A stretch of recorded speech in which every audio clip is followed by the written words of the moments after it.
So hi! Welcome and welcome back to my YouTube channel, and for today's tutorial, ituturo ko sa inyo kung paano nga ba umorder ng item para sa iba gamit ang ating Shopee app.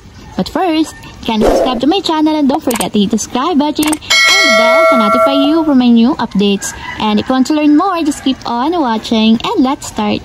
So ayan, for today's video, gagamit lang tayo ng Shopee application. So ayan, i-open ko ng aking Shopee app. So nga pala guys, kahit account ninyo yung naka-login dito, okay lang. Kasi sa iba nyo naman isasend yung item or ipapadala. So dito pwede na kayong pumili or mag-search ng item na gusto nyong orderin. So for example is itong lotion. So ayan, tap nyo lang. And kapag okay na nakapili na kayo ng item, check nyo din yung mga reviews and ratings to make sure na quality yung iti-check out nyo. So kapag okay na, i-add to cart muna natin siya. And tap natin, add to cart ulit. And then para naman ma-check out, pwede tayong pumunta dito sa add to carts or pwede nyo namang i-direct buy now. So tap natin yung buy now para diretso bili tayo. Then tap ulit natin yung buy now. So ayan, kung i-check out nyo na yung items, ganito yung lalabas. So i-check nyo yung delivery address. Kung makikita nyo, naka-default pa rin siya dun sa inyong pinakang delivery address or sa pinakang pinagde-deliver nyo talaga na account ninyo. So babaguhin natin tong delivery address since nga isa-send natin or ipapadala natin tong item na i-order natin sa ibang tao. So tap natin tong delivery address. And then dito na kayo mag-a-add ng address na pagpapadalhan ninyo. Itatap nyo lang is yung add new address. And dito lagay nyo yung information na pagpapadalhan ninyo. So, full name nung magre-receive. And phone number din nung magre-receive. So, ayan. Sa address naman is address din nung magre-receive. So, lagay nyo lang yung kompletong address.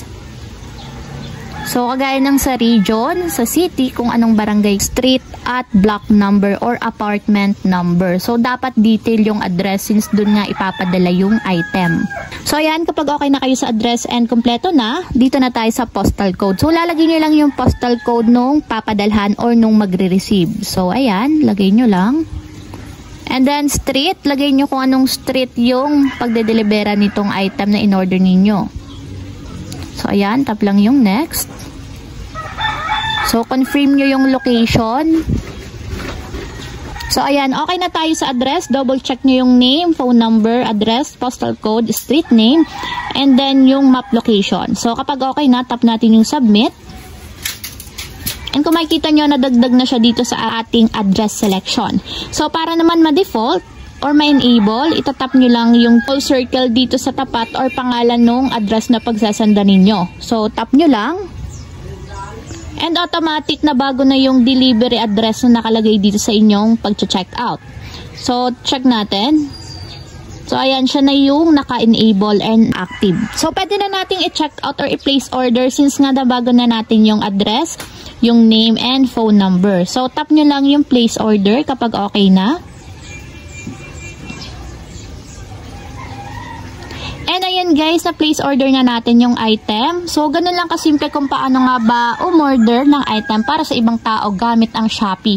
And automatic yan guys, may i-deliver yan dun sa inilagay nating item. And depende sa inyo kung paano yung mode of payment, kung cash on delivery or Shopee Pay. So, ayan, andito na siya sa to pay. And naka-default pala siya sa cash on delivery. So, ayan. Ito yung item and madi-deliver siya dun sa inilagay kong address.